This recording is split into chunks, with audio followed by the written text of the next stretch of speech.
A very warm welcome to you all. My name is Ganga Dandapani and I'm the Chief Operating Officer at Canam. And a very warm welcome to this Australia New Zealand Edu Conclave. Today is the second day of the conclave. Yesterday was an exciting day one, and today we look forward to an even more exciting day two. So let me start with a little introduction on who's Canam. We at Canam have been pioneers in career counseling for students headed abroad for the past 28 years. You could listen to the videos on our website and our famous Ed Talks on YouTube to hear what universities and colleges have to say about Canam services and so much more as well. Canam is one of the largest overseas education consulting companies with a network of offices in over 30 locations across India. And our career counselors are highly experienced with decades of experience in recruitment processes, programs, admissions, and most importantly, compliance.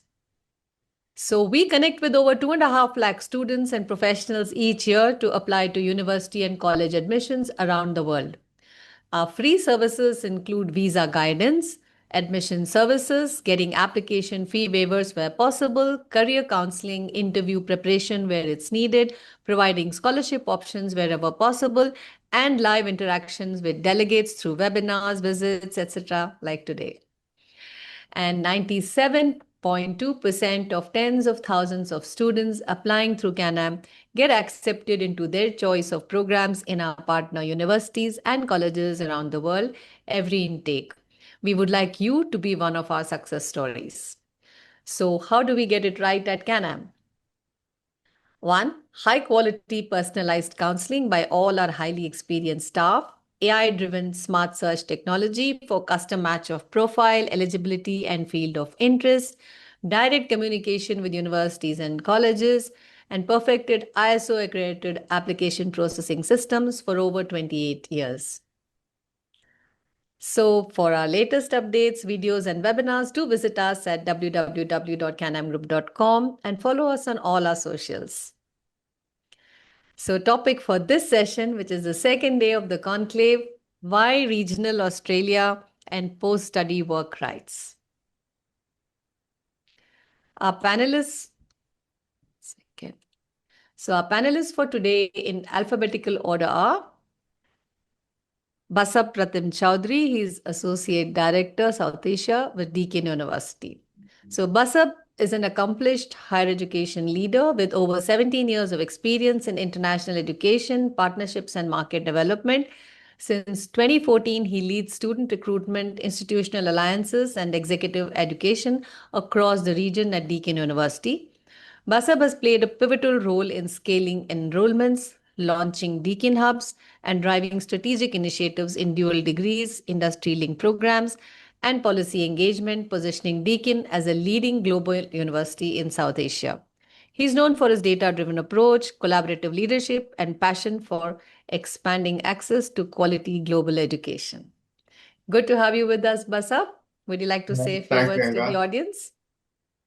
Thanks, Ganga and Canam, for inviting here for this event. And I'm really hopeful that students will gain insightful information from this session. So yeah, look forward. Thank you. Our next panelist for today is Dilshan Nakib. He's an international recruitment officer with the University of New England. With over a year at UNE, Dilshan manages student recruitment and partnerships across the subcontinent, including India, the Middle East, and Africa, Latin America, and Oceania, supporting the university's global engagement efforts. Great to have you with us, Dilshan. Would you Thank like you to so say much. something? Thank you so much for having me as well. Really appreciate your time. Also inviting us to join this event. Thank you. Thank you. Our next panelist is John Duncan. He's Executive Director, University Partnerships with Canam. A veteran in international education, John brings over 30 years of leadership experience. Before joining Canam as Executive Director, he represented Monash University during its international expansion and spent 2 decades with Navitas. His reputation is built on deep sector knowledge and a legacy of impactful university partnerships across Australia and New Zealand. Good to have you today, John. Thank Would you you. like to say Thanks, something? Ganga. Yeah, and thanks for having me at Team Canam, where I joined late last year after almost 30 years working as a provider, but working with Canam for about 28 years. So I'm on the other side now, and it's been terrific. I'm delighted to see so many of your partners here today. So my role is really to support you, to support Ganga and the team, and to support our students. It's like a conduit rule. So thanks. It's great to be here. Thank you, John. Our panelist number 4 is Mike Ferguson. He's a Pro Vice Chancellor International at Charles Sturt University. With over 2 decades of experience in Australia's international education sector, he has served in key university roles, diplomatic postings, and senior government positions. Mike is also a board member of IEAA and chairs the NSW Deputy Vice Chancellor International Group. He holds degrees in commerce and arts from the University of Wollongong and a diploma in Spanish language. Great to have you with us, Mike. Thanks, Ganga. Good morning, afternoon, everyone, depending on the time zone. And it's not over 2 decades. I'm not that old, Ganga. It's maybe a decade and a half. Okay, all right. Decade and a half, fine. I stand corrected. So, okay, now our next panelist is Neil Fitzroy. He's Managing Director of Australasia, and he's from Oxford International. With over 2 decades of experience in international education, Neil has led high-performing teams in the UK and Australia across the public and private sectors. Known for his strategic vision, market insight, and commitment to student success, he brings deep expertise in business development, marketing, and cross-cultural leadership across global education markets. Great to have you today, Neil. Say Thank you, something. Ganga, and again, thanks to Team Canam. Now, unlike Mike, I do have over 2 decades, so I'm clearly older than him. But just to say, my allegiance with Canam goes back, I was just counting 17 years. So in my 20 years in higher ed, 10 years was in UK, and my last 10 years has been in Australia. So I'm now with Oxford International and delighted to be part of this event today. Thank you, Neil. Our next panelist is Sanjeev Thapa from Southern Cross University. He's a country manager, India, Bhutan, and Africa. With over 18 years in international education, Sanjeev has worked with institutions like Navitas and Edith Cowan University, specializing in student recruitment and market development. Since November 2024, he's been heading Southern Cross University's engagement across India, Bhutan, and Africa, focusing on strengthening partnerships, supporting students from inquiry to enrollment, and driving strategic growth. Passionate about impactful collaboration, his aim is to position SCU as a preferred choice for international students through transparent, student-centric initiatives. Great to have you with us, Sanjeev. Thank Say a you, few Ganga, words. and thank you, Canam, for inviting. And I hope this session will be fruitful for all the students. Looking forward to it. Sure. So thank you. And our panelist number 7 is Shivam Lal. He's Manager Project South Asia with CQ. With close to 2 decades of experience in international student admissions, recruitment, and education management services, specializing in South Asia region, Shivam is actively engaged in various steps of the student admission lifecycle management. Being a key part of CQ's South Asia operations, he profoundly contributes to the internationally awarded offshore team. Since 2002, he and his team have facilitated enrollments of over 35,000 South Asian students across multiple Australian campuses. Great to have you with us, Shivam. Thank you. Thank you so much, Ganga. I would like to profusely thank Mr. Anurag Sandhu, Team Canam, for hosting me on this panel discussion, why regional Australia and why post-study work rights. I'm indeed delighted to be present along with my distinguished panelists today, and I look forward to an interactive session. Yeah, distinguished panel, it sure is, with each of you over 2 decades, except for one. So I think the overall experience spans to almost 140 years. So that's an amazing panel, I That would was say. quick maths. Yes, 7 panelists, 20 years. There you go.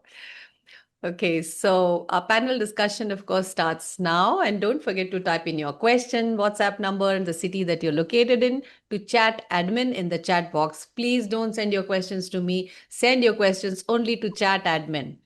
And if your question is absolutely unique and general, we'll pick it up for one of the panelists to answer. However, if your question is very specific to your case, like eligibility or I've got this score, will I qualify, those kind of questions, an expert Canam counselor closest to your location will contact you in the next 2 working days to answer your question. So thank you. And I think we should start our questions now. Okay, so again, a very warm welcome to you all on day 2 of the conclave. Australia is a popular destination for international students due to its high quality education system, globally recognized and well-ranked universities, and a welcoming environment. Additionally, the country offers a strong focus on practical learning, career opportunities, and a very high standard of living. So today we're going to take you across regional Australia and tell you all about these wonderful cities and towns. A degree from an Australian institution located in a regional area and the regional area that you live in could fetch you an additional 1 or 2 years of post-study work. The fact that so many of you students have joined in today to listen to what we have shows that there is a genuine interest to know more about Australia beyond Sydney and Melbourne. Great regional vibes. So everyone talks about picking the right city to study abroad in. But what is really essential to know about while deciding the city? That's always a dilemma the students have. So we asked our students and they picked these factors: affordability, diversity in culture, strong community support in terms of accommodation, healthcare, public transport, etc. Safety, great employment prospects in and around the city, and international student-friendly employers. Wow, we were really, smashed when we heard all these factors that they consider. And the 2 top questions on today's students' minds are: A, what are the advantages for an international student choosing to study at a regional university campus in Australia compared to a city campus? 2, how significant is the allocation of bonus points for international students studying at regional campuses in pursuing permanent residency in Australia? So with these in mind, let's start with the questions for our expert panelists. Let me start with Mike from Charles Sturt University. So my question to you, Mike, is in 3 parts. Take your time in answering them, but 6 to 8 minutes, please. 1, you have 7 campuses in regional New South Wales and 1 each in Sydney and Melbourne. How do you see, what do you see as the key differences between these campuses? 2, at CSU, you offer a wide range of scholarships for international students. Are they readily available at CSU's regional campuses as well? 3, CSU is number 1 in Australia for the past 7 years for graduate employment. Now, does this mean a very large percentage of graduates obtain employment in their chosen field? Over to you. Thanks, Ganga. And look, I won't go through each of the 7 campuses, or else I really will be over 7 or 8 minutes, because it'll take longer than that on all of them. But I'll just give people an idea, particularly of our most popular campuses for international students, regional campuses. So the 3 most popular ones we have are Port Macquarie, which is about 4 hours drive north of Sydney. It's on the coast, lovely beachside campus full of nature, koalas on the campus, kangaroos, all of those things, very modern buildings. So small coastal town, 60,000 people, 4 hours north of Sydney. We have pretty much all of our courses available there. So whatever you choose to do with us regionally, that will be an option. The other ones which are popular are Bathurst, which is about 2 hours drive west of Sydney, just the other side of the Blue Mountains. That's in a sense our main campus, our biggest campus. So there you get a full campus-like experience, multiple buildings, accommodation on campus, all of those sorts of aspects. Again, a relatively small town, I think about 60,000 people resident in Bathurst. That's our major campus for nursing. So if you want to study nursing or engineering, actually engineering will be coming online from next year, so February next year, at our Bathurst campus. The other major campus for international students is our Wagga Wagga campus, which is 4.5 hours southwest of Sydney, sort of in between Sydney and Melbourne, almost. Again, inland, sort of rural setting. That's the best campus if you want to do anything in the agriculture space. That's the home of our agricultural science degrees, both research and coursework. We've got digital farm there, an agri park, and all sorts of infrastructure there to support agriculture. We do offer other courses there like nursing too, but mainly agriculture is the main focus there. So they're the different campuses. So it partly depends on what course you want to study, but also what type of experience do you want? Do you want a relaxed coastal beach-like experience where you're able to enjoy your life outside of university as much as your studies? Or do you want an inland sort of chilled experience with lovely natural settings, great opportunities to play and engage in sport as part of the local community, and enjoy bushwalks and other sort of community type events? So they're the three main campuses. In terms of scholarships, yes, we have lots of scholarships available at our regional campus. So at the moment, everybody who chooses a regional campus will get a minimum 10% scholarship. But depending on your academic merit, you might get up to 25%. So to get a 25% scholarship, you would need to obtain 75% in your, or higher, 75% or higher in your year 12 studies if you're going for an undergraduate degree. And if you're choosing a postgraduate degree, you would need to get 65% higher in your previous bachelor's degree. There is a slight exception for that, where if you're going for a undergraduate allied health degree, not nursing is still 75%, you'd need to get 85%. So if you wanted to do something like paramedicine, for example, you need to get 85%, but only a small number of degrees for that. So they're the two main scholarships. We've got 10%, 25% one. We also have a Vice Chancellor's International Excellence Scholarship valued of up to 50% of total course fees. So we have 5 of those on offer every year, and we've just awarded the scholarships for this year. I believe we had both an Indian and a Nepalese scholarship as part of the 5 for that, so Nepalese and Indian awardees.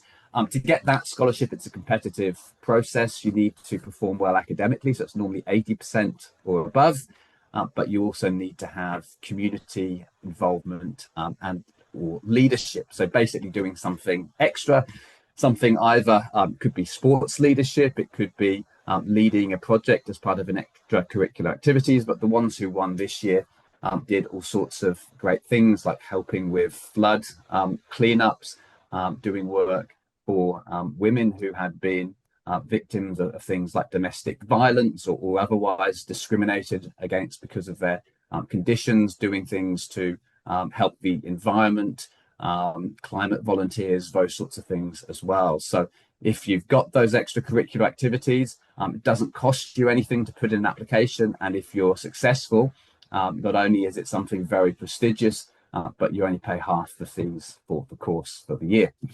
So for the whole of the degree, not just for the first year. So that's the scholarships. In terms of the employment outcomes, Ganga, yes, you are correct. We have been #1 in Australia, #1 public university for the last 8 years now for graduate employment rates. So our graduates, based on good universities, and happy to share the link so you can have a bit of a play around with it, do get higher. This is full-time employment compared to graduates of other universities in Australia. Also very well performed in terms of graduate starting salaries. And there's a few reasons for that. One is our courses are very much focused on preparing students to make that transition from university study to the workforce. So as an example, if you look at our Master of Professional IT, that includes 140 hours, 20 days as work placement. And part of that could be a compulsory week-long IT boot camp featuring sessions with Amazon Web Services and Essential Energy. That's what we did last year. And there was a particular subject within that has 20 days industry placement. So that's very helpful in terms of building skills, but also making connections with the industry. And in a regional area, often you're better placed to do that when there's a big city and lots of competition. So a couple of examples of what students did last year as part of their industry placements. So one of them contributed to the integration of digital document processing software with enterprise systems at a multinational infrastructure company. Another one worked as a cybersecurity and networking intern with local government, focusing on managing network infrastructure and addressing security challenges. So that was at our Port Macquarie campus for those of them. So in terms of jobs after graduation, I don't have the official stats to say that 80% work in the same field as where they study, but my sense would be the vast majority of them do get employment where they study, because most of our international students who come to our regional campuses choose to study in very specialized courses. So courses like nursing, courses like agriculture, courses like veterinary science, courses like dental science, where there's a very direct and clear career path. So following graduation, with all of the internships and placements, they've got good connections. We have massive skill shortages in the regions of New South Wales. The unemployment rate in Bathurst is about what it is in Sydney. We are dying out, or calling out mixed metaphors of skilled professionals in those areas. So yes, in most of those professions, there's very clear pathways to employment. And I would suspect that most of our students, should they want to, particularly given the extra 2 years of post-study work you get for those locations, have very good pathways into that. And dare I say it, some of them, perhaps even a majority, end up with permanent residence. So I might stop there, Ganga. That's probably my 7 minutes up. Thank you so much, Mike. That was really interesting. So my next question is to Sanjeev from Southern Cross University. Sure. And I have two questions for you, Sanjeev. One, the Gold Coast, Lismore, and Coffs Harbour, are each of these three campuses designated as regional in the sense that students will gain bonus points towards permanent residency in Australia? How significant are these bonus points for students looking to qualify for permanent residency in Australia? Two, what are the post-study work options for students for some of your popular programs? Right. So yes, so we've got three campuses, in the state of Queensland and New South Wales.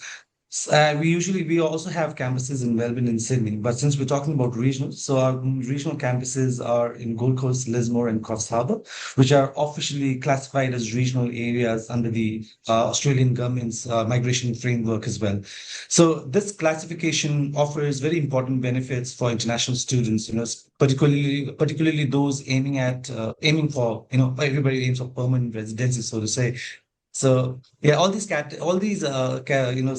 cities are in category 2 or 3 of regional Australia, as per, when it is considered as regional, as per the Department of Home Affairs. So this classification qualifies sort of students for regional incentives under various Australia's skilled migration pathways as well. Now, the key benefits, for students, going to another question, is studying in regional campuses. So when they study in regional campuses, it does give them additional PR points. So the students who complete their studies in regional Australia receives an extra 5 points towards their skill migration point test, which is crucial when applying for a subclass, so to say. I'll just name the visa subclass, which is 189 or 190 visa when they apply later. And studying in regional cities does give them extended post-study work rights as well. So graduate from these regional campuses may be eligible for an additional 1 or 2 years post-study work rights compared to those in metropolitan areas. So bachelor's program, master or a postgraduate program may receive up to 4 years of post-study work instead of 2 or 3. And PhD graduate may receive up to 6 years of post-study work. Now, at the same time, when the students apply to regional campuses, the other thing that is looked at is the priority processing. So regional applications may receive priority in processing, especially for skilled visas like the subclass 491, which is skilled work regional, or even employed sponsor regional subclass 494, that is. So, for example, a student studies Masters of Social Work at SU Gold Coast and stays on for additional, let's say, 2 years of post-study work and gains employment in regional health facility. So they then apply for a 491 regional skill visa, and they benefit. They benefit. Extra 5 points for regional studies, priority processing, and nomination from a regional state or employer. And same happens with the Bachelor of Nursing student as well, who studies at Lismore. Now, Lismore would have a post-study work rights of 3 years, and the student becomes eligible for PR under the 191 visa. So the conclusion, what I'm trying to say here is studying at SU's Gold Coast, Lismore, or Coffs Harbour campuses is a very strategic advantage for international students, especially when they're pursuing permanent residency in Australia. The bonus points, the longer work rights that they get, and regional migration pathways significantly sort of strengthens the graduates' PR prospects in future. Now, going to your next question, which are the post-study work rights for students for some of our popular programs.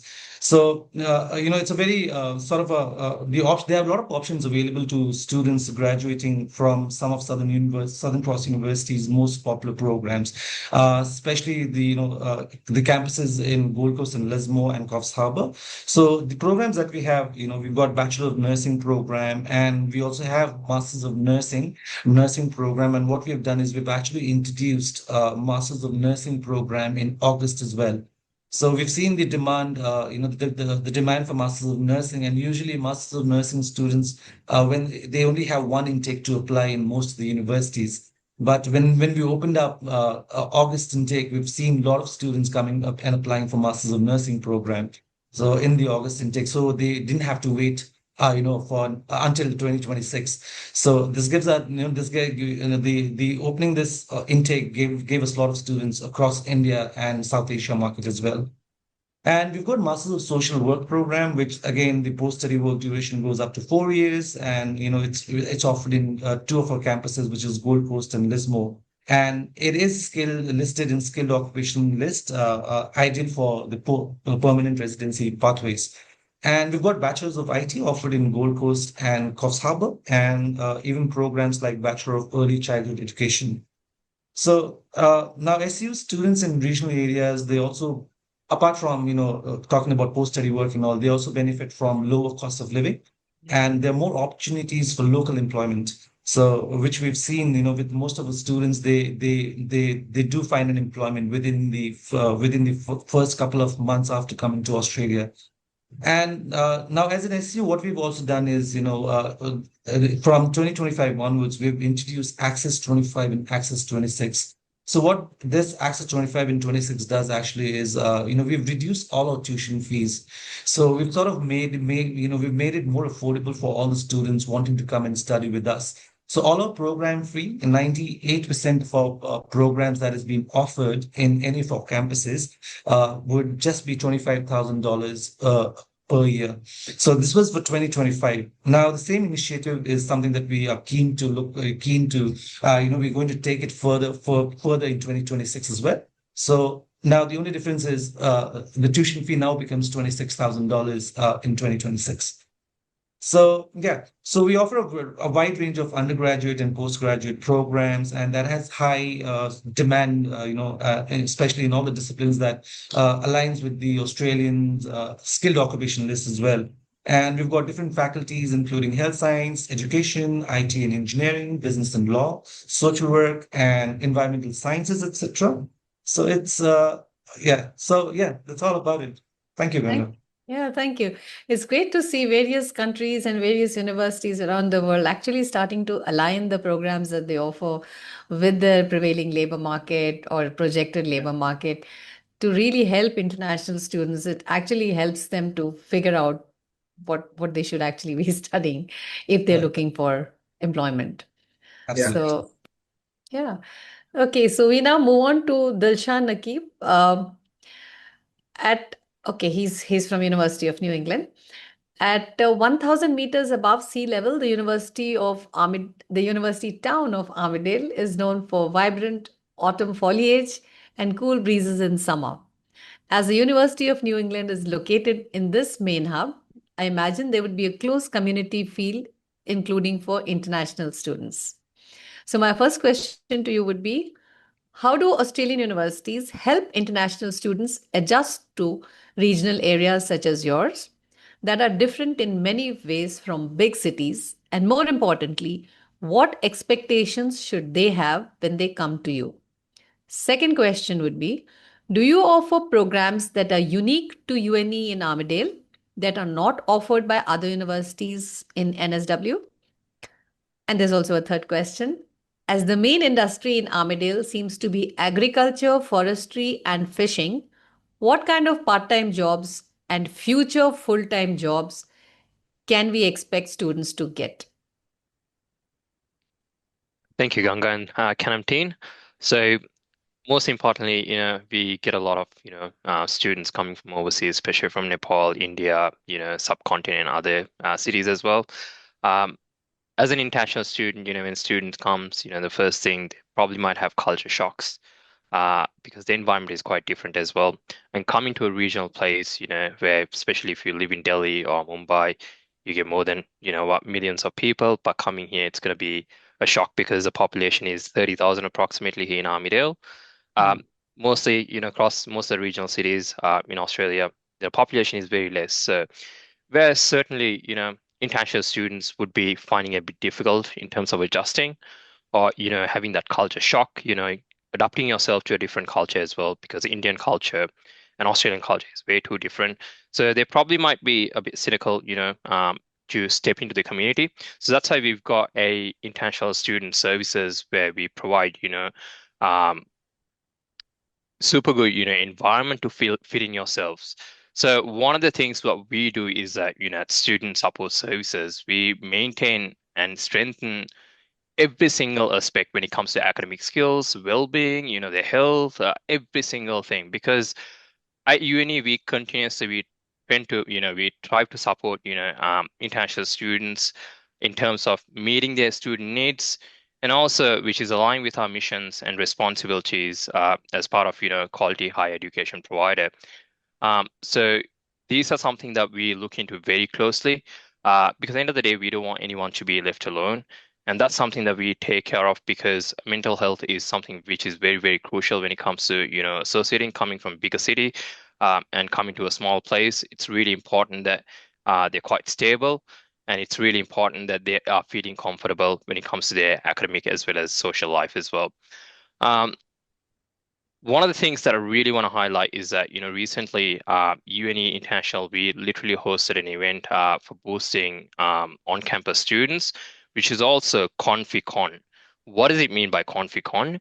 It's just a confidence conference, which was a high energetic event that empowered a lot of students to break through self-doubt, also to build, public speaking and networking skills, which is really crucial because coming from a different country, adapting to Australian culture, it's not quite easy. So of course, there are a lot of challenges limiting in terms of beliefs as well. So with, having greater inspiring coaches, especially from Anita Van, who especially came all the way from Melbourne just to, give that confidence to its students, building that whole, uh, level of, skills, what's needed when they put themselves into the culture or the place, or, when it comes to work life, every single thing. So which is really, really crucial. Another thing that we've done was, we've got a student well-being and accessibility as well, which aims to create inclusive, learning environment for UNE diversity, student population, because we get a lot of multicultural students. So of course, coming to a different country, we want to overcome their barriers in terms of, providing them the freedom as well as making sure that they're very comfortable. So these are some of the supports that we literally offer for international students to make themselves very comfortable. So I myself, I'm based in Armidale, and we sometimes see, students, sometimes they're very, panicked about the environment. Why? Because very less population, 30,000. If we compare with Delhi, it's nothing. It's just a fraction.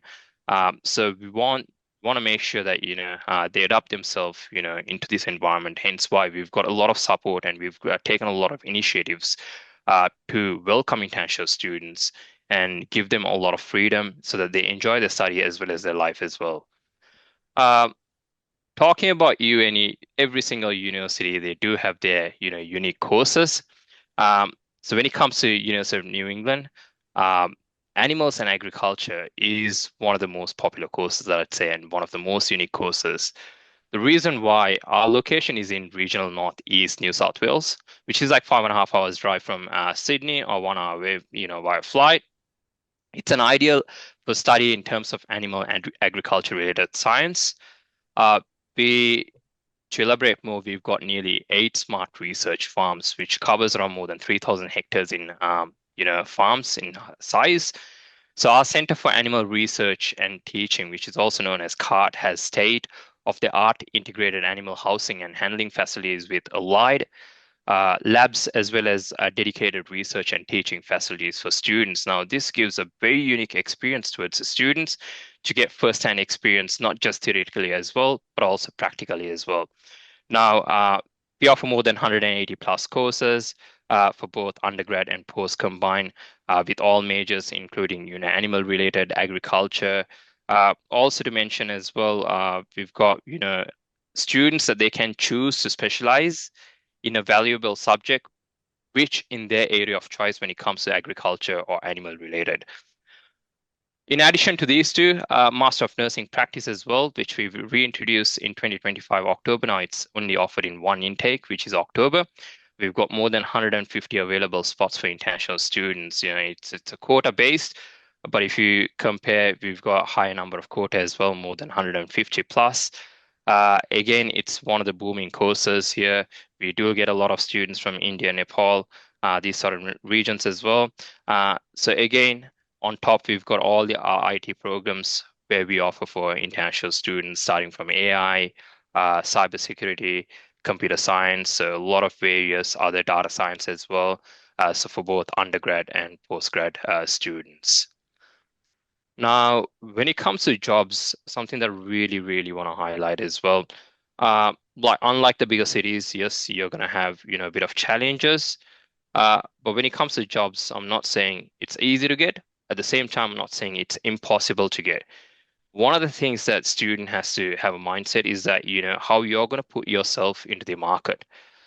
So, for example, if I'm going to give you an example, as an international student, if you come here, if you just keep applying, and if you don't put something, if you don't network with people, or if you don't put yourself out there, do something which is very different, it's going to be close to impossible to get a job. However, if you put yourself out there, if you go interact, network with people. So when it comes to regional cities, the most important thing is networking. So once a student comes here, networking is really, really crucial. Why? I don't say it's not about how many people that you know, it's about who you know in the industry. So knowing those sort of, having those sort of personal relationship with people, interacting with people will give you high opportunities, to secure a job. Now, being in a regional setting or remote setting, a lot of the students think it's pretty dead. There is no jobs, such etc. mindset that they've got. But it's really important to understand that we've got every single thing what the city has to offer. When it comes to retail, when it comes to, in addition, we've got farming as well. So there are a lot of job aspects, but when it comes to, obtaining that job, it's going to be very competitive. It's how you're going to place yourself.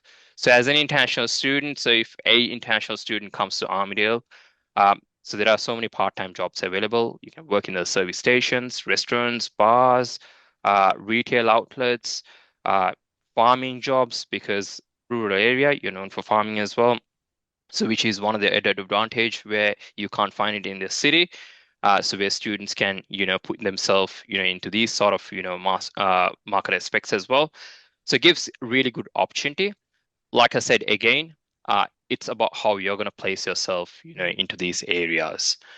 So UNE is the only Australian public university which has been awarded a 5-star overall for 19 years in terms of experience-wise, in a row by the Good University Guides. On top, we've been rated as 5-star for graduate employment as well. And also, UNE is rated among the top 20% universities for graduate full-time employment. If I want to highlight about, agriculture, also we have been ranked as #1 university in Australia for full-time employment in terms of agriculture. in terms of a good university before. So there are opportunities for international students to put yourself.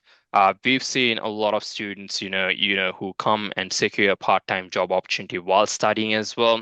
Again, it's all about, creating that network. It's all about, putting yourself out there.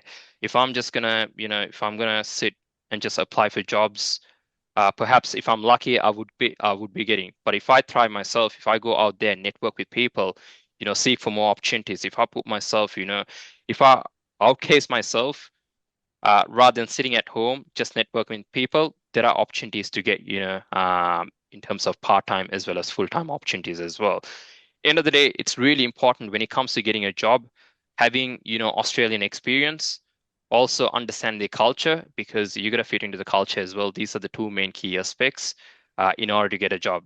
It's not only your qualification, but also understanding the culture, understanding where you fit into this environment as well. So hence why regional setting gives you that aspect because you interact with a lot of locals, and gaining those experience is very crucial down the track in your life, because once you graduate, getting those experience is really crucial when it comes to securing a job. Same involving, how do you secure a full-time job? Of course, gaining a lot of part-time experience while studying, getting those local experience, putting yourself out there, and then obtaining those. And that's pretty much from my end. Thank you. Thank you. Thank you. Next question is to Shivam from CQ. I have 3 questions for you. One, your university has 14 campuses with 9 classified as regional, and the only Australian university with campuses based in each mainland state. Now, how do students choose between so many options across the country? And if they choose a wrong fit campus, are they allowed to change campus? Second, what are the post-study work statistics for students after graduation from your university? Do they mostly get jobs in their field? What should students do when they are studying to ensure that they are better placed to get jobs later in their field? 3. Do Australian universities in regional areas work differently to support international students towards their career objectives? You could give examples, of course. Over to you. Thank you. Thank you, Ganga. That was really quite intriguing, Sanjeev. I really was delighted to hear about the university. As far as CQ University is concerned, all my dear students who are listening to us, CQ University is a public university which was founded in the late 60s. We are going to be celebrating our diamond anniversary very soon, 2 years from now. And CQ University students can choose to study in Australia at any of our 10 campuses now. It is not 14, as Ganga said. Okay. And I these stand corrected. campuses are located all throughout Australia. And these are in Queensland, in the state. Australia has numerous states, just like India has a lot of states. So we have presence in Queensland. That's why the name goes Central Queensland University, New South Wales, Victoria, and South Australia, in a mix of metropolitan and regional cities, and benefit from courses designed to prepare themselves with up-to-date real-world knowledge and skills. CQ University offers a wide variety of qualifications in arts, business, education, engineering, information technology and information management, health, hospitality, nursing and sciences, and also aviation for that matter. Positive graduate outcomes are our #1 priority. CQ is ranked in the top 2% of universities for graduate employability by the Quarley-Simmons World University Rankings Graduate Employability Rankings 2022. We are ranked #1 in the state of Queensland-based universities for employer satisfaction in the graduate skills and overall. As far as the quality indicators, learning and teaching employer satisfaction survey 2022, we are confident in our graduate success that if you are a graduate and don't land a job in your field of study after 6 months, we will support your continued learning with a graduate certificate of leadership and entrepreneurship for free. This is something which is first of its kind in Australia. Also, we are ranked in the latest Quarterly Simmons World University Ranking 2025 in the top 500 universities worldwide and top 75 globally in the United Nations Sustainable Development Goals as per as the Times Higher Education Universities Impact Rankings. Now, as far as providing students, we make an attempt and we try providing students with as much information about our campuses through videos, images, speaking to them through our ambassador platform, familiarization tours for our valued partners all across the globe, specifically in South Asia, with the goal of helping them experience our campuses and therefore share this information with prospective students. However, the student fraternity makes an endeavor to always change, as they say, they would like to change from one campus to another. So they have an option to change from one campus to another after they have completed 6 months in one campus. I would like to make a point here. If they have enrolled for a regional campus, they must live, work, and study in the regional area for the full duration to study to enable them to qualify for the post-study work visa. And that is something which is imperative for students who are going in from the regional point of view of studying. Then we come to the second question. As far as compared is concerned, I think many students would not be familiar with compared, but for all of those who are, I'll just make a mention about compared so that we are all on the same level of understanding. Compared is a website which provides prospective students with relevant and transparent information about Australian higher education institutions from the perspective of current students and recent graduates. It uses the quality indicators for learning and teaching data.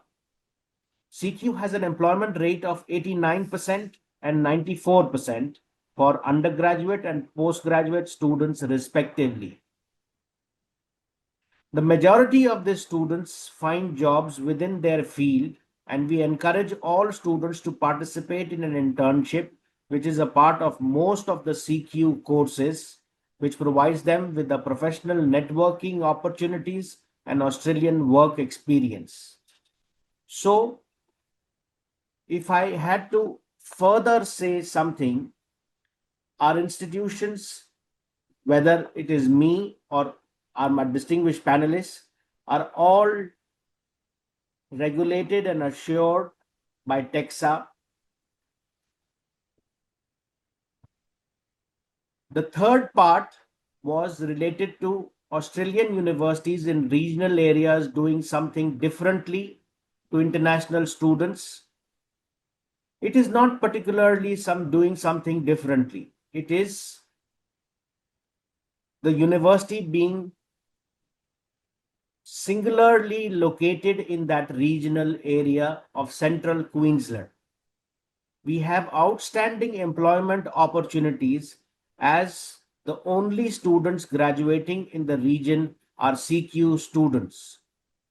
This also applies to internship opportunities where students can be placed in high-profile companies in the regions, such as the company North, the German origin company, for our engineering students, whereas these high-profile placements are more challenging in the metropolitan locations. That would be it from me. Thank you. Thank you, Shivam. Right. So my next question goes to Basab from Deakin. Basab, I have 3 questions for you too. Yeah. One, Deakin has campuses in Victoria with its headquarters based outside of Melbourne in Geelong, just an hour away from Melbourne. So can students live easily within Melbourne and travel to Geelong campus on specific days? In your opinion, what kind of a student would succeed in Geelong and what kind of a student would bloom only in Melbourne? Second question. Okay. Students gain additional bonus points by being enrolled into the courses offered in Geelong towards permanent residency and also qualify for a longer post-study work permit. Other than this, what's the quality of life difference between Melbourne and Geelong? Third question. Okay. Studying in a regional Australian campus may present unique challenges for international students. These could be limited social and professional networks, potentially fewer job opportunities, and a smaller range of amenities and entertainment options compared to metropolitan areas. Isolation and difficulty in adapting to a new culture, especially in smaller communities, can also be significant hurdles. Now, how do Australian regional campuses address these issues? Some of them have already been spoken about, but then I'd like to hear your perspective. Thanks, Ganga. I'll start with, I mean, it's been a great experience to see we are on track with time, and many valuable perspectives have already been shared by my colleagues from different other universities. Since a lot has already been covered and we are pacing well, I'll focus on what you have just asked me regarding pertaining to Deakin.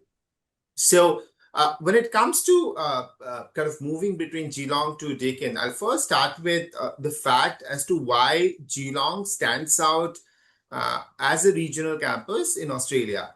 Now, Geelong is probably the only city, Ganga and this listeners, which is in the proximity of 1 hour of a metropolitan region. So it is regional just for the namesake. It is just not regional, and you have a lot of opportunities there at Geelong.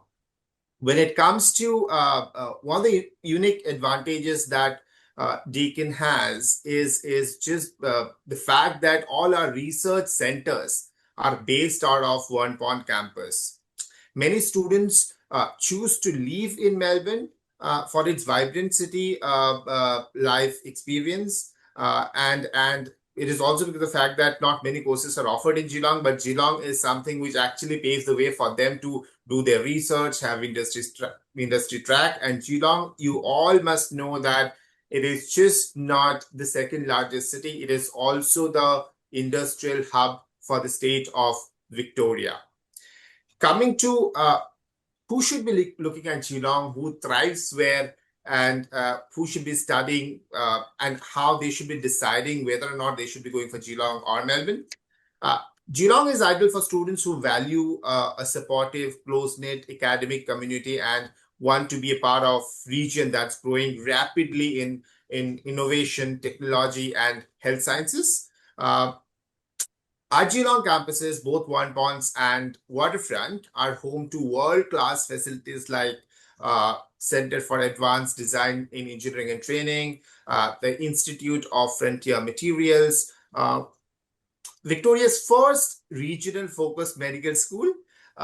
Students in engineering, IT, health and architecture, and construction management especially benefit from Geelong's industry connections and hands-on learning experience. While Melbourne is a bit different, it focuses on business studies and IT-oriented studies. It has a different way of engaging international students, giving exposure, while Geelong has a different purpose. So that's how we differentiate. And it's not like you have courses being offered in both the campuses together, except for a few handful of undergrad courses.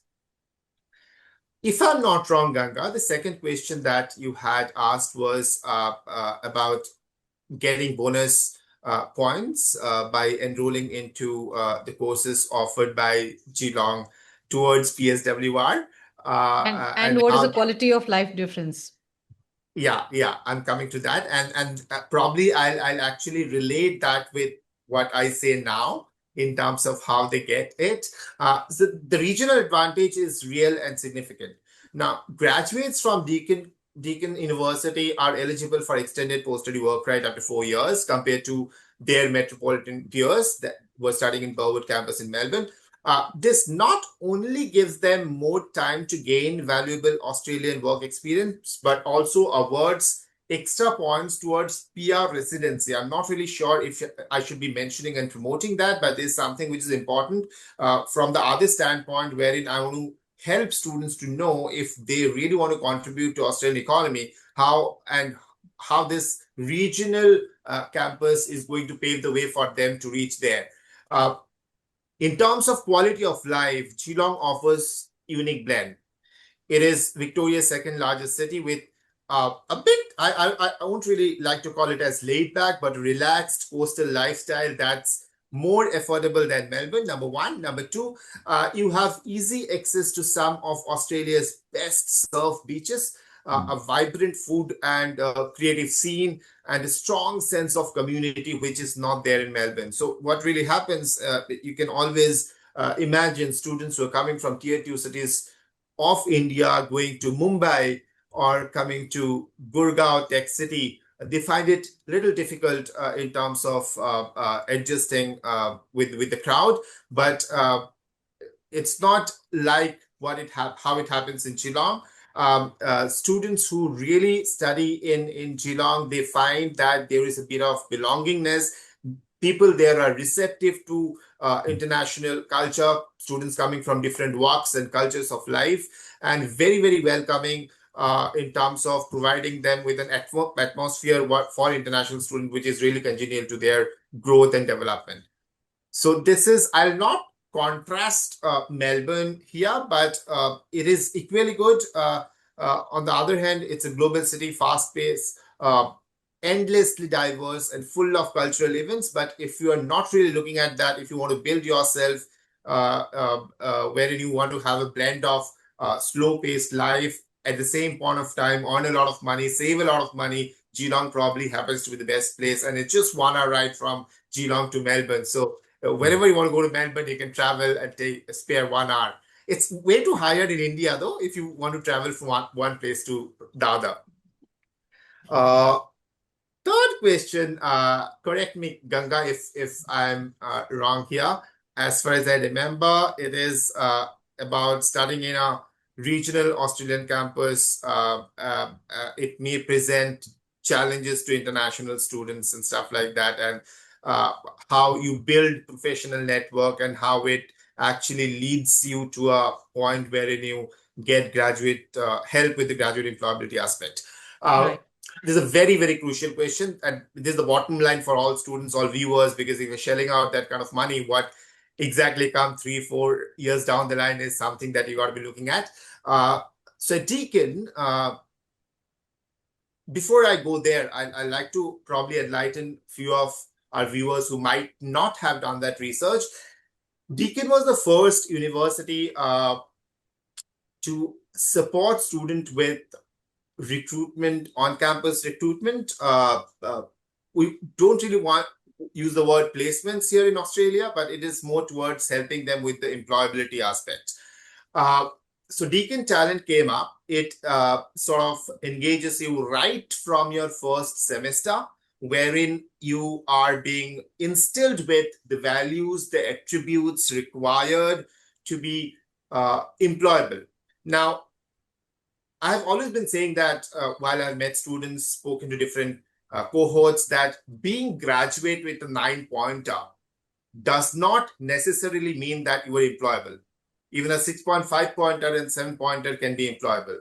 So how we transform a good student or a mediocre student to an employable student is something that we look at. So Deakin does not produce only graduates, Deakin produces employable graduates.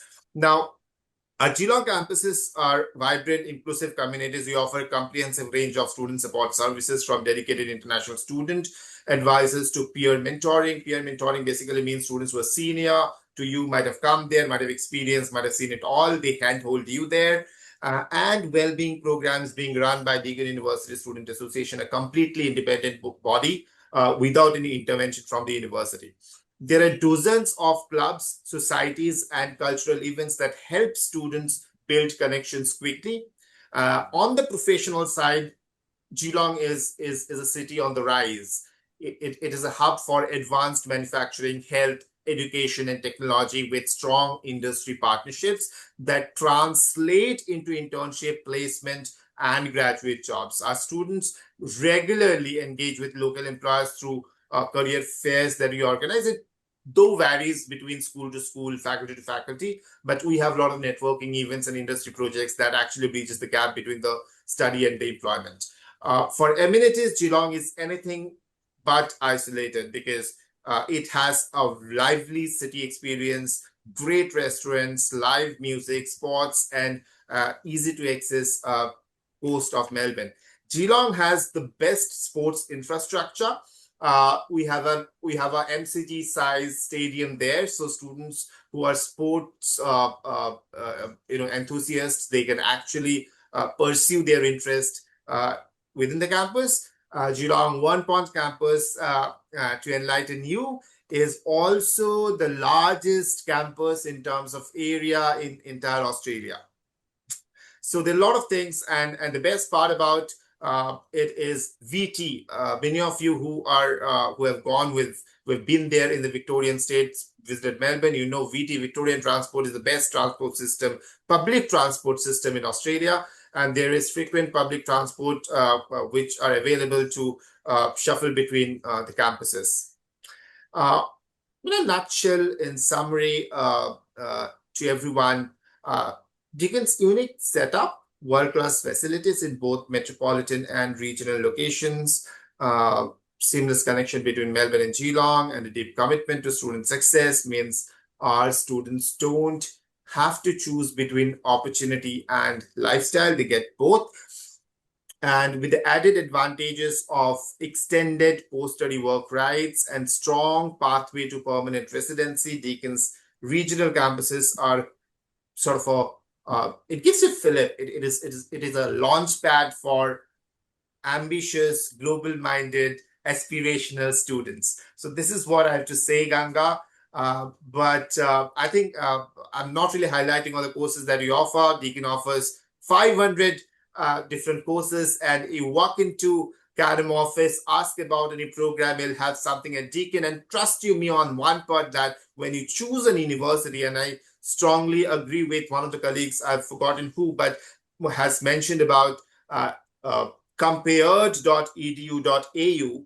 And when you say compared.edu.au, it is the most authentic platform to check universities' graduate employability. It is backed by federal government's data.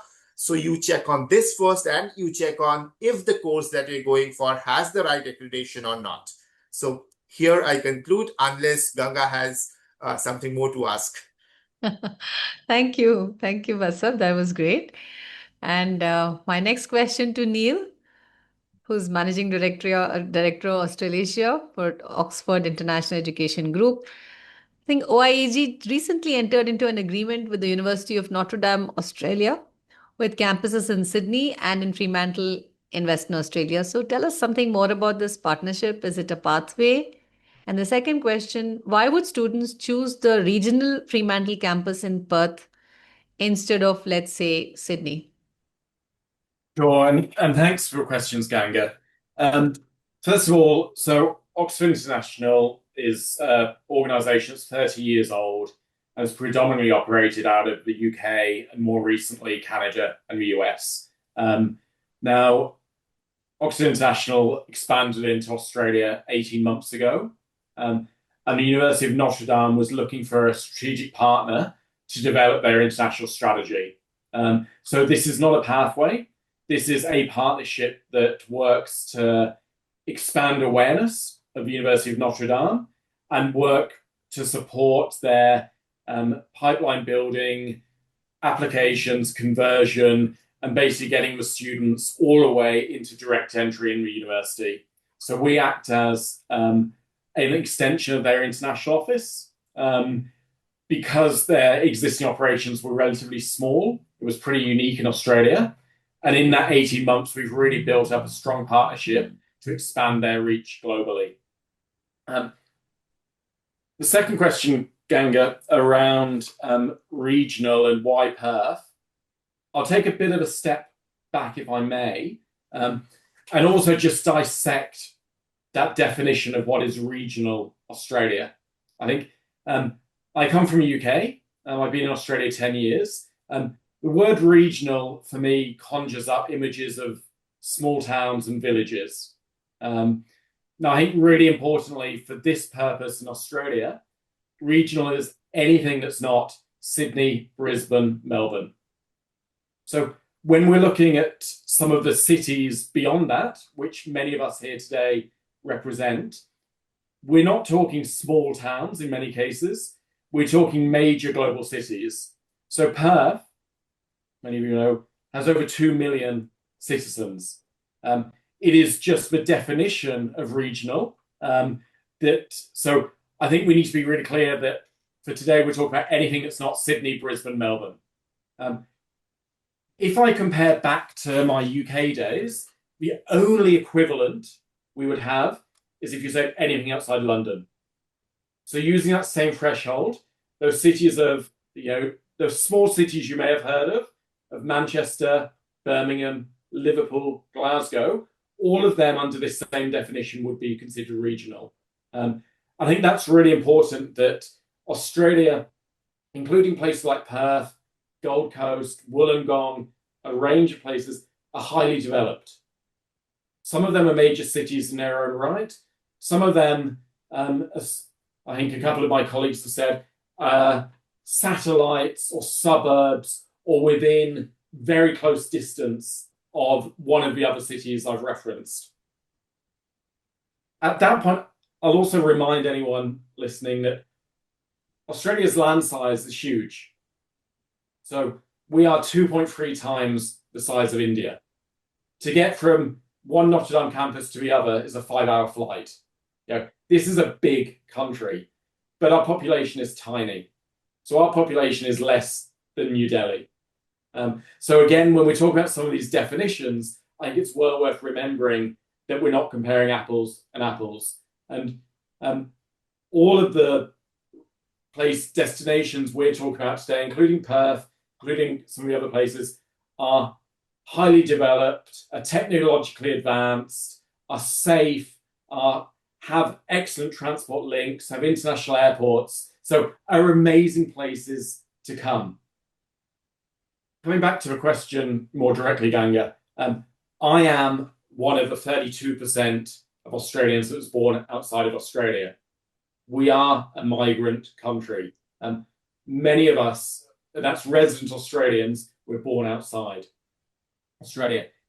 Now, to your question of, because the University of Notre Dame has a campus in Sydney and it has a campus in Perth.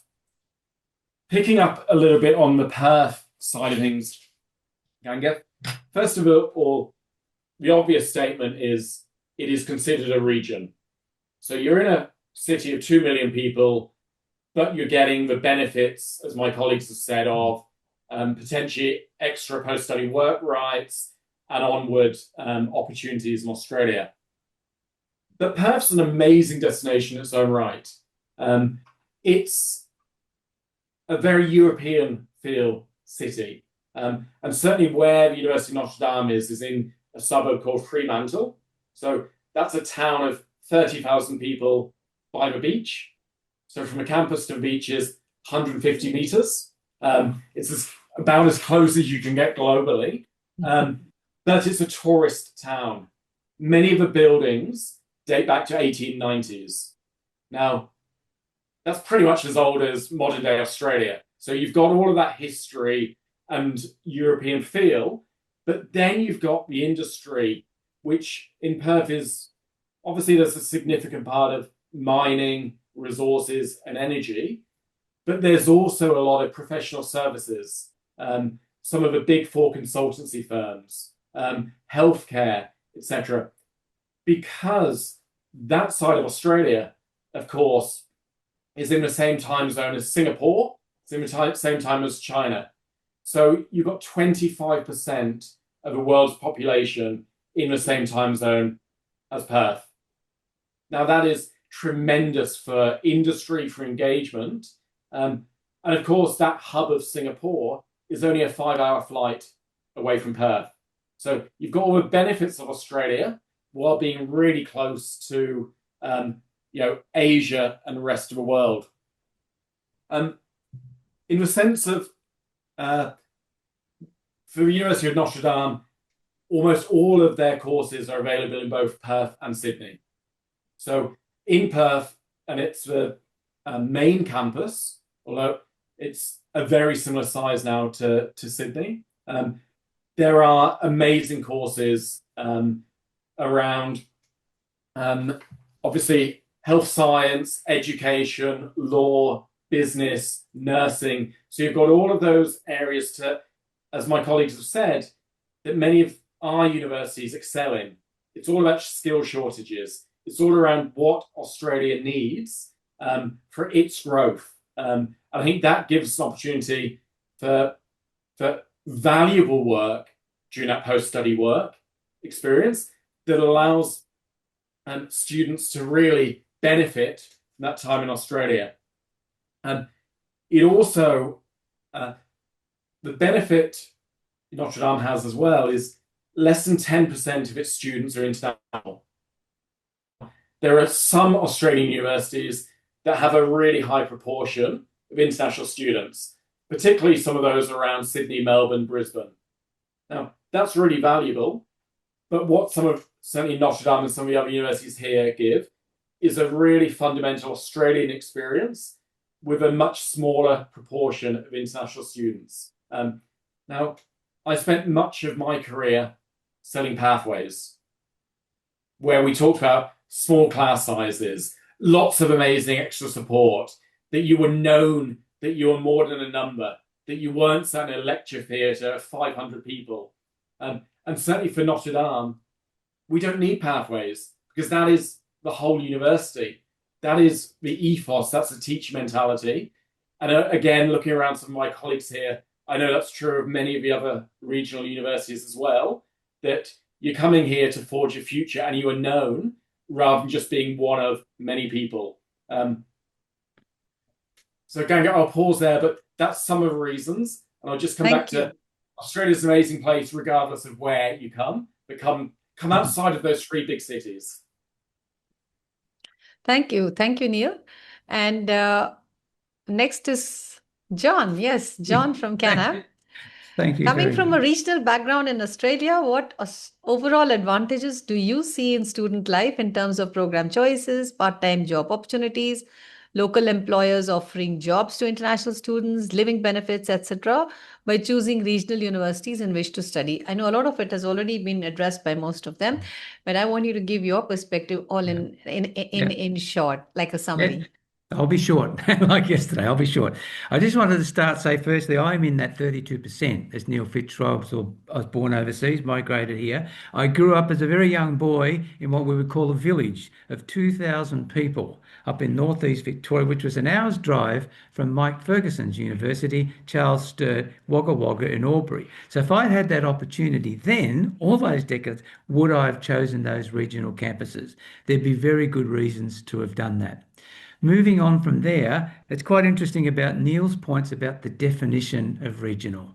You've got Geelong, as Basab rightly said, a very insightful presentation, Basab. Geelong, 250,000 people. But the thing about whether it's 250,000, whether it's 30,000 for Macquarie, whether it's Bathurst, 55,000, 2, 3, the important thing is the attractions in terms of the work rights, 1 and 2 years, the job opportunities. I'll give you a classic example. About 15 years ago, together with the Vice-Chancellor of Deakin University, Sally Walker, you remember Bassad before Jane Den Hollander at the time, we made a conscious decision when I was principal of Deakin College to set up 2 pathway colleges at Waterfront Campus and Warn Ponds Campus. Now, the university thought this was terrific, but my other superiors thought I was crazy. And they thought, you will not get international students coming into the Geelong campus.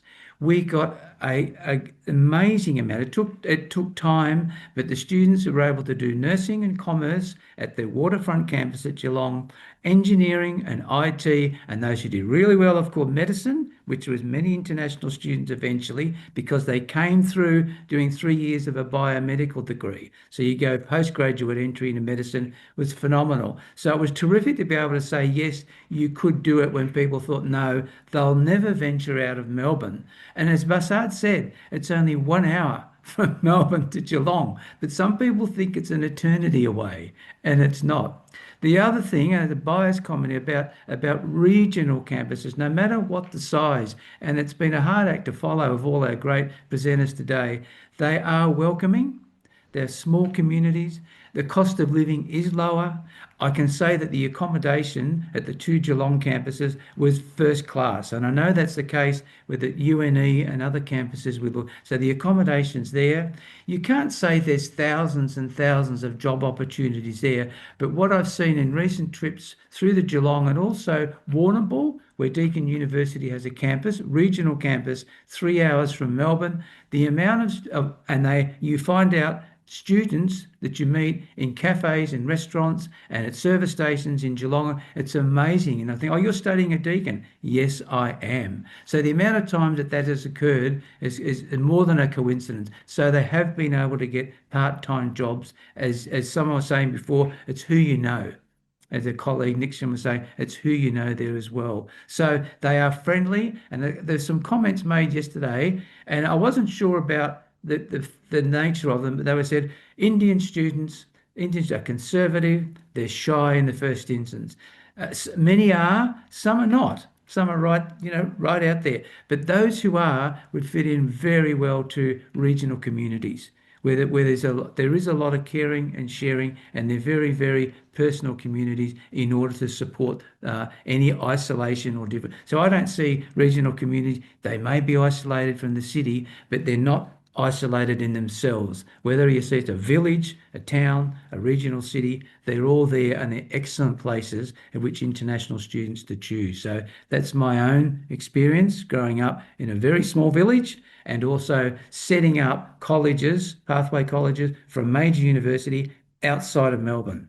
It's a risk that was the best calculated risk I ever did in my career. And so many Indian students, they are there, many of them, as Basab knows, coming into that particular university and other universities without having to be right in the city of 6 million people here in Melbourne. So that's about my point there, Ganga. Thank you, John. I think that was really well presented. It definitely, goes very well with the theme, and it explains pretty well in a nice short summary. And I think we will now move in for the questions from the audience, and any of you could pick up these questions. I've seen a lot of questions on this topic about jobs. So in fact, I'm consolidating them, and I'll just ask you in one sentence. They seem to worry if there really are part-time jobs available while studying at a regional university. What kind of typical jobs are available? And let me read out one specific question. If regional cities are so promising, then why are students still moving to main cities after their study?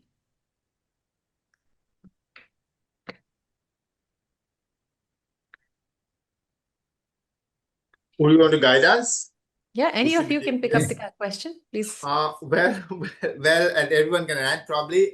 This is right, and a very good, interesting question. I mean, if we are talking about regional cities, and we are giving you that assurance that it is very, very promising, you can come, you can get jobs. Why we have higher mobility to the metropolitan regions of Sydney, Melbourne, or Brisbane. See, one thing that you have to be mindful about the program that we're choosing, number one. Number two, how many options you get, both in terms of part-time jobs and in terms of the organization who come and absorb you after completing your course. So it is something wherein you have to look at from the lens of your preference that you have always stayed in a city. You want to probably enjoy that urban life, and in your subconscious mind, you know for a fact that bigger cities provide you with more opportunities and more options. It does not hold true in Australia, except for a few sectors.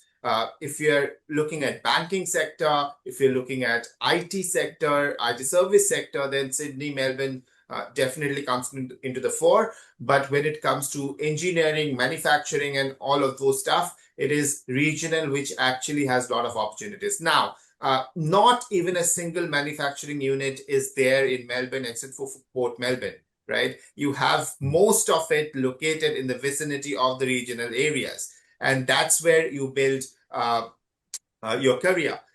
In the city, very few, it's a very small segment of the population which stays in city. Most of them are in the suburbs or in the outskirts of the city, in the regional area, building a community there.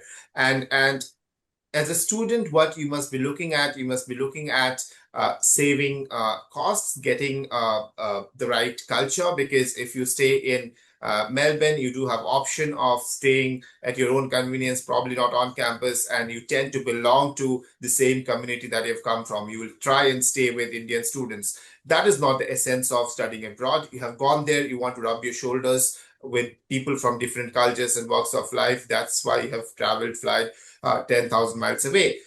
So it is better that you explore regional areas and you take advantage of all the investments happening there, all the opportunities coming up there, and you have lesser competition there. Trust you me on this, you have much lesser competition there as against a metropolitan region. So this is something I would like to say in a nutshell, but my colleagues, please add on.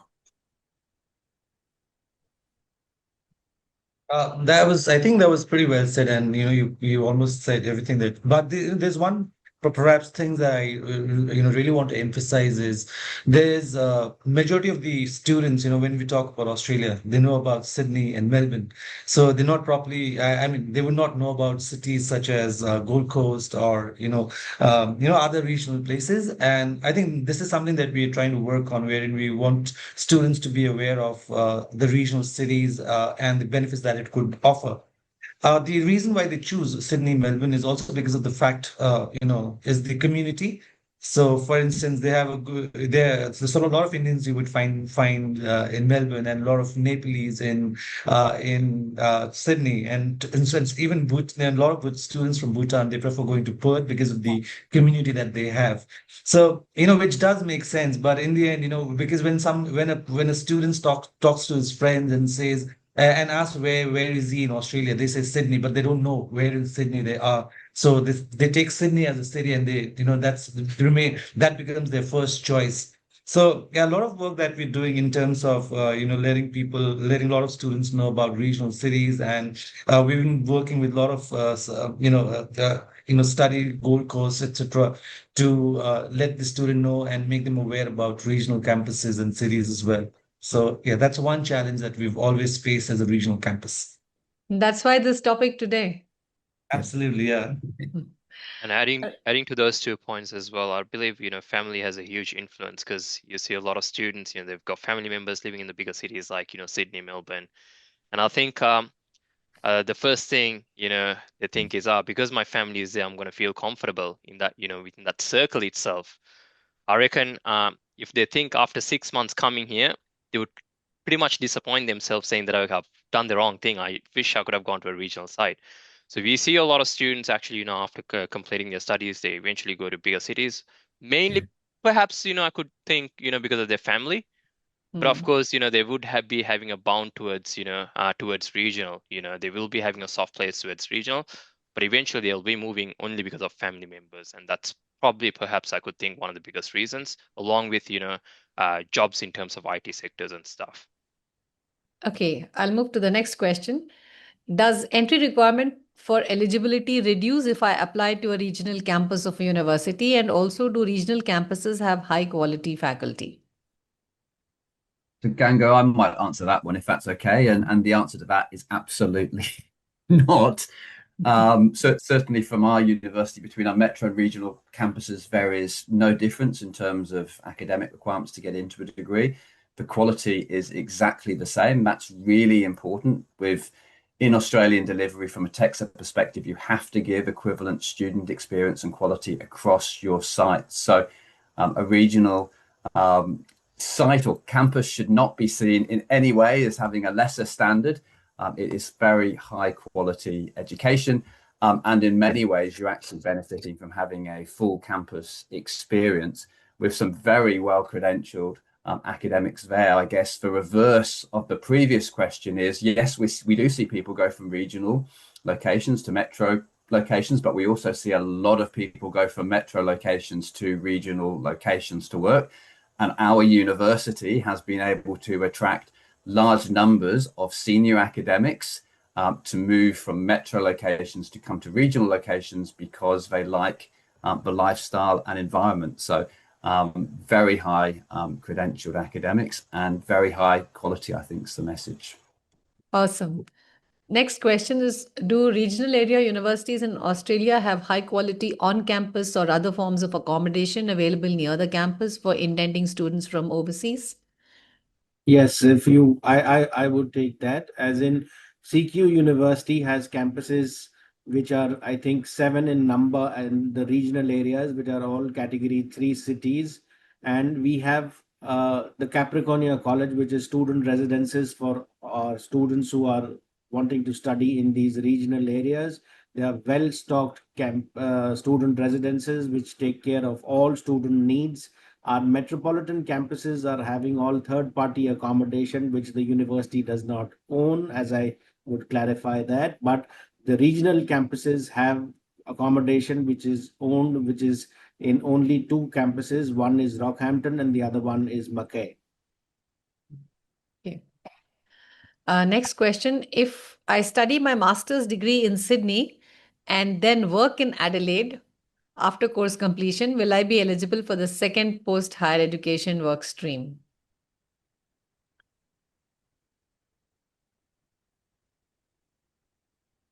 Come again. If I study my master's degree in Sydney and then work in Adelaide after course completion, will I be eligible for the second post-higher education work stream? No, I think you are eligible Oh. only for once, so you can avail it only once. You cannot avail it twice. For the viewers, I'd also like to add on, and I'm intrigued if you allow me, Ganga, because someone just had mentioned about if there's any difference in terms of quality of education in regional campuses. It holds true with most of the universities, not just with Deakin. They deliver the same accredited courses taught by highly qualified faculty with strong academic backgrounds, and there is not a single academic downside to choosing a regional campus. In fact, students from Deakin's perspective at Geelong benefit from the state-of-the-art facilities, smaller class sizes, and more personalized attention hand-holding that they get, and access to Deakin's award-winning student support services. So there are benefits rather than downsides studying in Geelong campus per se. So yeah, this is something that I would back to the step back, but yeah, I really want to add on. So thanks. Okay, I'll just ask one last question, I think, because we're running short of time.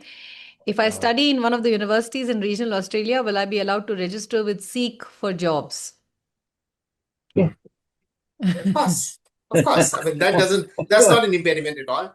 That is not an impediment. You can definitely do that.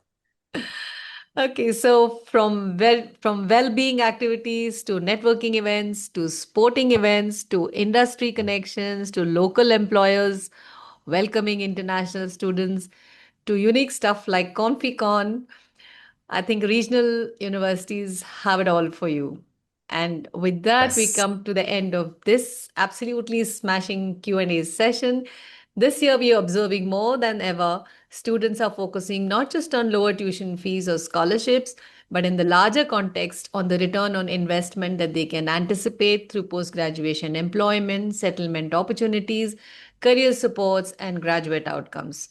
So international education is an evolving field, and for you students, it's necessary to keep abreast of policies, thought processes, and about emerging fields of study that lead to employability, innovation, and of course, Keep in mind affordable options. A big round of applause to all our panelists today for bringing out key points about regional Australia employers and the job market related to study programs with absolutely candid answers. And the questions also were very, very candid. However, I can see a lot of grateful thank you messages in the chat box. And so thank you, students, for your amazing questions. At Canam, we try our best to stay ahead of the curve and guide our students with utmost transparency and accountability. Do watch out for our in-house application days, international education fairs, webinars, and much more. Subscribe to our YouTube channel, follow us on all our socials, and stay updated. And lots of good wishes to you all. And see you all soon in our offices.